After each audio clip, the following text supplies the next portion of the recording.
Hello, friends and colleagues.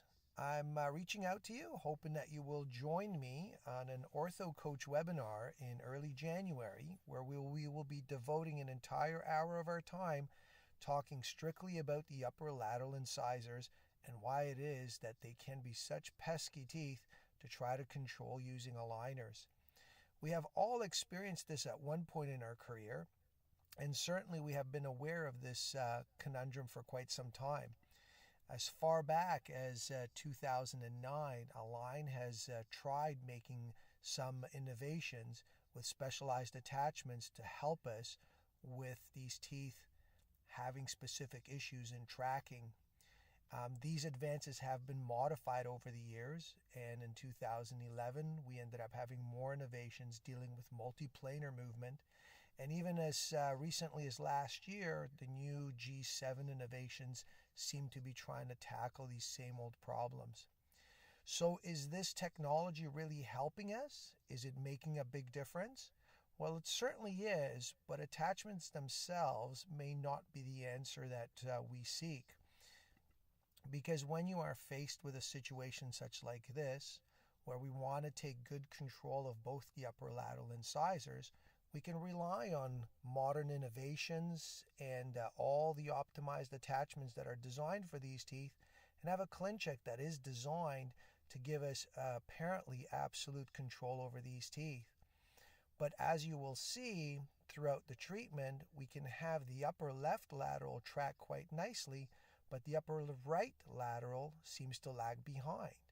So all of a sudden at the completion of treatment, we notice that somehow one of them tracked beautifully while the other one failed. Now, this cannot possibly be an issue pertaining to our patient's compliance, because if it was a compliance issue, all teeth would fail. It would not certainly be just devoted to a single one.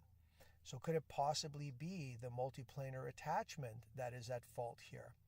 Well, we then end up facing other situations where we have lateral incisors that we're trying to take control once again, and end up having multiplanar attachments designed by Align present on both these teeth. Optimized small attachments that happen to work absolutely beautifully and give us a perfectly predictable end result that we're always hoping for. So is it all in the attachments? Is it all in a smart staging? Or is there more to the biomechanics? What I'd love for you to do is join me in this webinar, where we will be discussing everything you need to know about making sure that your upper lateral incisors track and track consistently and predictably. We will devote an hour of our time talking why the upper laterals are not prone to tracking at times.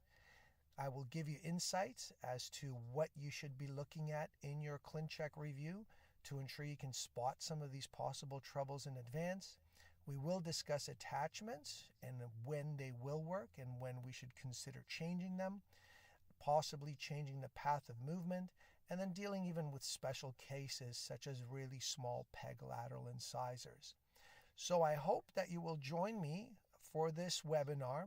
It will be hosted on January 15th at 8 p.m. Eastern Time, so that you will no longer be intimidated by the control of your upper lateral incisors and be able to fully embrace your ClinCheck and Invisalign aligner design. Hope to see you there.